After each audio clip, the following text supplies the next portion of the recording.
Hello friends नमस्कार। आज Sunday पर स्पेशल चिकेन बना जाउछि।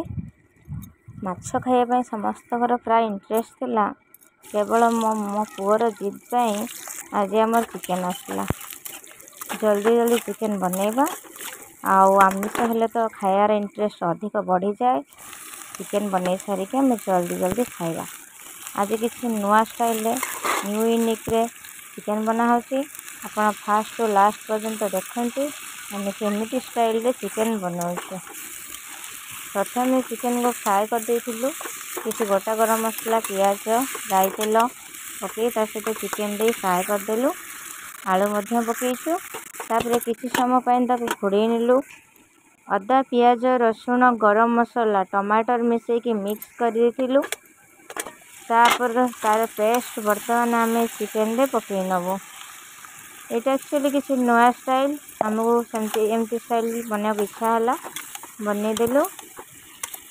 तापर आम ए किसी समय घोड़े दबा।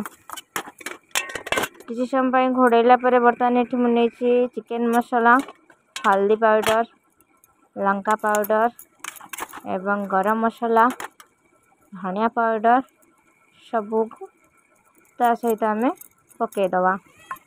तापर आम भल से मिक्स करदबा। मसलाटा मेरिनेट होगापाई किसी समय आम ताको घोड़े रखा।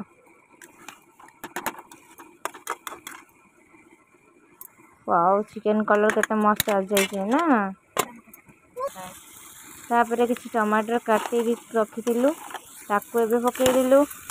तापर पुणी किसी समय ताकू टिके घोड़े नबा। ऑलरेडी आमर चिकेन अधार अधिक बनी सारा। आपण मैंने देखुवे तार लुक केमितिका हल्का फुल्का पानी आम देचु कहीं चिकेन कषा प्रायतः समस्ते खाईपर गरम भात सहित तापाई हल्का झोल हेले मानक भल लगे। आम मानक तो कषा खाइबा भल लगे कौन करवा समस्त फरमाइश आम बनईचु। Chicken ready bye bye.